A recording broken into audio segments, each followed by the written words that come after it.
ఉంటే అదో చూడండి అక్కడ సైతాన్ లోపల ఉంటే దేవుడి మాట లోపలికి వెళ్ళదు. సైతాన్ లోపల ఉంటే దేవుడి మధ్యలోకి రాదు.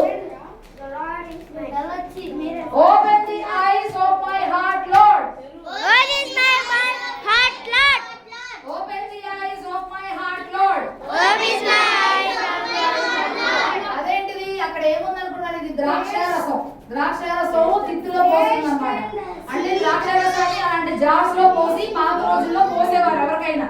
సో అది ద్రాక్షారసం యొక్క తిత్తి jar. Taste and see that the Lord is good. Taste and see అంటే రుచి చూచి యేసయ్యని తెలుసుకోండి. మీకు యేసయ్య ఎవరో ఇంకా తెలియదు. యేసయ్యని తెలుసుకుంటే అప్పుడు మీకు ఆయన యొక్క ప్రేమ తెలుస్తుంది. Taste and see